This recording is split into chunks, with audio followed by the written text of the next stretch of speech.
अधिकारियों की कमी है, कर्मियों की कमी है। विभाग के स्तर पर भी जो रिक्तियां हैं उनकी भी पूर्ति के लिए संबंधित भर्ती एजेंसी को अधियाचना जा चुकी है और उस पर काम चल रहा है। माननीय मुख्यमंत्री जी का भी निर्देश है कि विज्ञापन के प्रकाशित होने से परिणाम के प्रकाशित होने के बीच 1 साल का लक्ष्य उन्होंने तय किया है। सभी चीज़ों को देखते हुए जल्द से जल्द भर्ती की जाएगी। तो आने वाले समय में पंचायत सरकार भवन हो या अन्य कार्यालय हो, जहाँ कहीं भी रिक्ति है, कर्मी वहाँ पे मौजूद रहेंगे। नमस्कार, आप लाइव सिटीज देख रहे हैं। मैं हूं आपके साथ काव्या। जब से उपेंद्र कुशवाहा के बेटे दीपक प्रकाश ने पंचायती राज विभाग का जिम्मा संभाला है, तब से वो लगातार एक्टिव हैं, अलग अलग जिलों में जा रहे हैं। एक तरफ जहां पंचायत भवन के निर्माण का कार्य खुद देखते हैं कि आखिर जो भवन का निर्माण हो रहा है उसमें गुणवत्ता बढ़ती जा रही है या नहीं।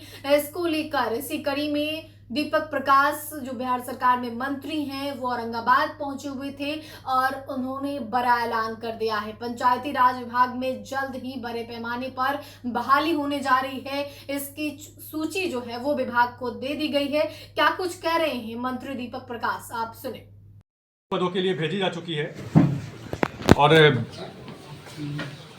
जिस प्रकार से लक्ष्य तय किया गया है माननीय मुख्यमंत्री जी के द्वारा, उस पर काम चल रहा है। संबंधित एजेंसी उसके ऊपर काम चल रही है।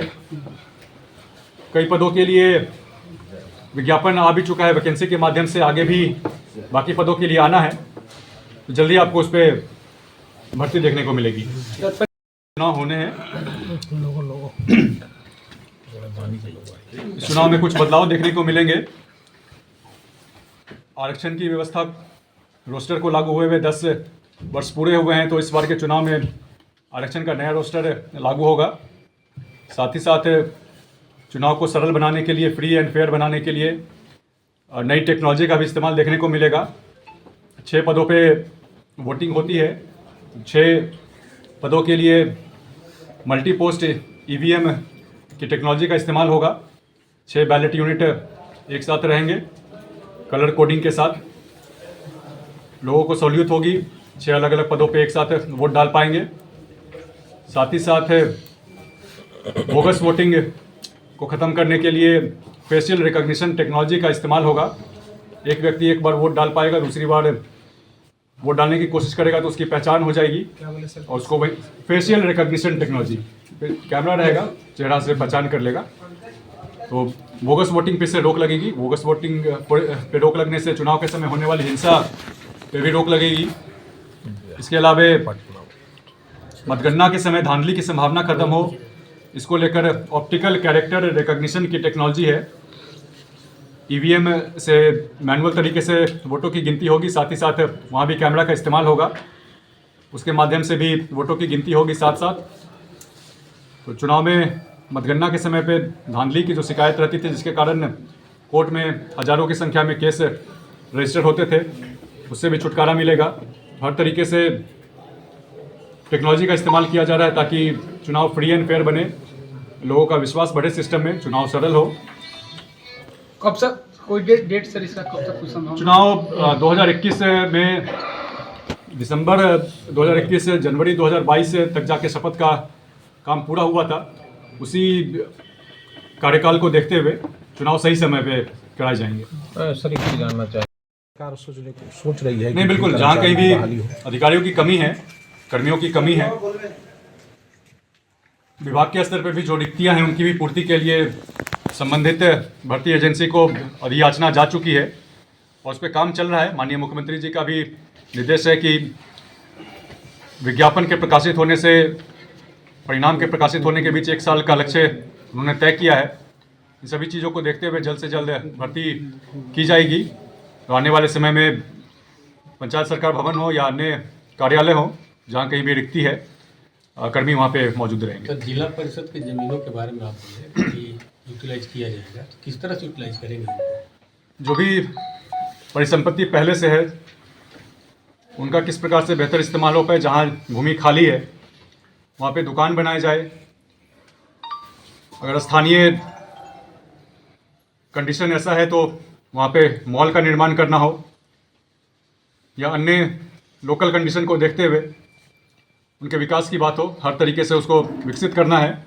आय का स्रोत भी बढ़ेगा और युवाओं के रोजगार की भी व्यवस्था होगी उससे। यहाँ शहर में एक पहले बस स्टैंड था जिला परिषद का ही, उसको बाद में मार्केटिंग कॉम्प्लेक्स में डेवलप किया गया और एक ही आदमी को पूरा कॉम्प्लेक्स दे दिया गया। नहीं, उसके लीज में भी जो कुछ भी बदलाव करना हो उसके बेहतर इस्तेमाल के एक लिए, ही आदमी को दिया गया। नहीं वही हम बता रहे हैं, आगे के लिए लीज नीति में अगर कुछ बदलाव करना हो बेहतर इस्तेमाल के लिए, उन सभी चीज़ों को देखते हुए उस पर काम करना है। मुख्य फोकस युवाओं के रोजगार की व्यवस्था करना है, तो लीज नीति में भी अगर बदलाव की जरूरत होगी वो किया जाएगा। कम से कम 100 लोगों को नहीं, पंचायत सरकार भवन का पूरे बिहार में क्या स्थिति है और लगभग कितने पूर्ण हुए हैं, कितने अपूर्ण हैं और कितनी राशि आवंटित होगी नए भवन बनने में?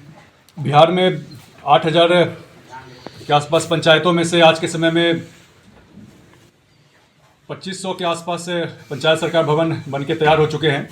बाकी जगहों पे भी काम चल रहा है, फेज़ वाइज काम चल रहा है, अगर अलग अलग एजेंसियों के माध्यम से काम चल रहा है। इसको ससमय पूरा करना है और साथ साथ गुणवत्ता के साथ पूरा करना है। वैसे तिथि निर्धारित की गई है क्या? तिथि अगले 5 वर्षों में पूरे 8,000 पंचायतों में जहाँ कहीं भी पंचायत सरकार भवन का निर्माण बाकी है उनका निर्माण कार्य पूरा करना है और साथ ही साथ उनको क्रियाशील भी कर देना है। ये लक्ष्य है, इसके ऊपर काम चल रहा है। कोई सर इसमें राशि का कुछ? राशि का डिटेल आपको अलग अलग फेज में चल रहा है, आपको डिटेल दे देंगे। आपको डिटेल चाहिए तो डिटेल मिल जाएगा, राशि का जो भी डेटा चाहिए वो मिल जाएगा। तिथि दी जा चुकी है 46। बाकी जगहों पे भी भूमि के चयन का कार्य चल रहा है, उसमें भी तेजी लाने को कहा गया है। 15वीं और षष्ठम वित्त आयोग की अनुशंसा से मिलने वाली राशि के व्यय में भी बेहतरी आए, इसके लिए जरूरी दिशा निर्देश दिए गए हैं। आरटीपीएस सेंटर पे मिलने वाली सुविधाओं का लाभ आमजनों को और किस प्रकार से बेहतर मिल पाए,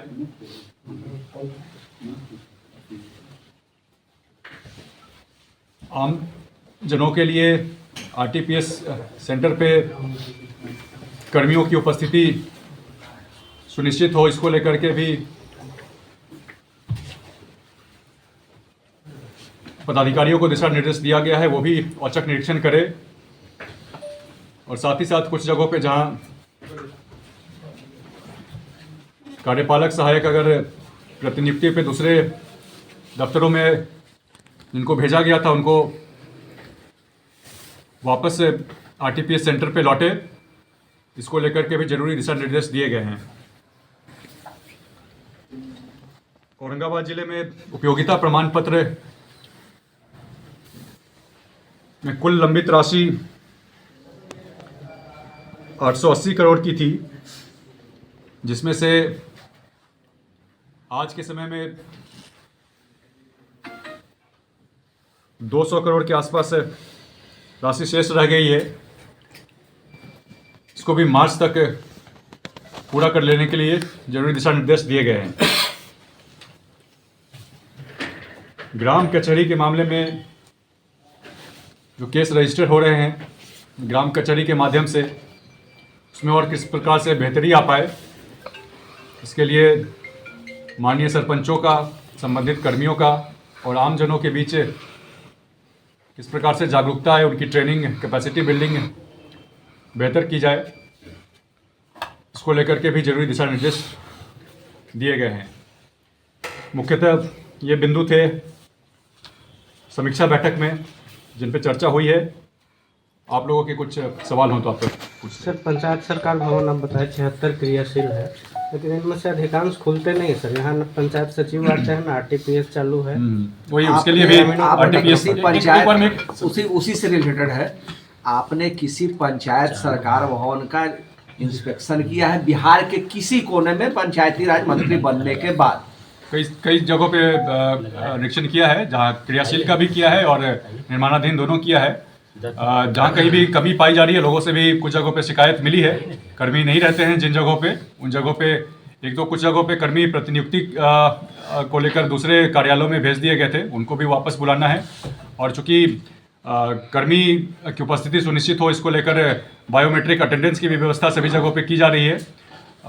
अधिकारियों को भी निर्देश दिया गया है कि वो भी खुद पंचायत सरकार भवन जाकर औचक निरीक्षण करें और जहाँ कहीं भी कमी पाई जा रही है उसके लिए जो कुछ भी कदम उठाने हैं कदम उठाए जा रहे हैं। आज की तारीख में क्या आप दावे के साथ यह कह सकते हैं कि पंचायत सरकार भवनों में संबंधित पंचायत स्तरीय अधिकारी, पीआरएस, रोजगार सेवक, पीआरएस, आपका आरटीपीएस का जो कर्मी हो गया, एग्जीक्यूटिव असिस्टेंट, पंचायत सचिव, राजस्व का कर्मचारी, सारे के सारे लोग मौजूद रह रहे हैं? नहीं, सारे मौजूद नहीं रह रहे हैं, वही हम बता रहे हैं। जहाँ मौजूद नहीं रह रहे हैं उनको आरटीपीएस काउंटर के लिए दिशा निर्देश दिया गया है कि वो प्रतिनियुक्ति पे हैं तो वापस आ जाए किसी दूसरे। बाकी बहुत सारे कर्मचारी हैं जो अन्य विभागों के भी होते हैं, उन दूसरे विभागों से भी समन्वय बेहतर करने की जरूरत है ताकि वो सभी भी उपस्थित हो पाएँ। तभी पंचायत सरकार भवन का जो कॉन्सेप्ट है, जो आइडिया है, जो सोच है, वो तभी सक्सेस हो पाएगा, तभी सफल हो पाएगा जब जिन कर्मियों का नाम आप ले रहे थे सभी कर्मी वहाँ पे उपस्थित रहे, उसके बेहतरी के लिए काम किया जा रहा है। क्या कोई आपने समय निर्धारित किए, समय सीमा, कि इस समय सीमा तक सारे पंचायत सरकार भवन स्मूथली काम करने लगेंगे और लोगों को अपने पंचायत में ही लाभ मिलने लगेगा? जी बिल्कुल, जल्द से जल्द सभी सेवाओं का लाभ मिले लोगों को। पंचायत सरकार भवन सही मायने में मिनी सचिवालय के रूप में काम करे, इसको लेकर जरूरी काम किए जा रहे हैं।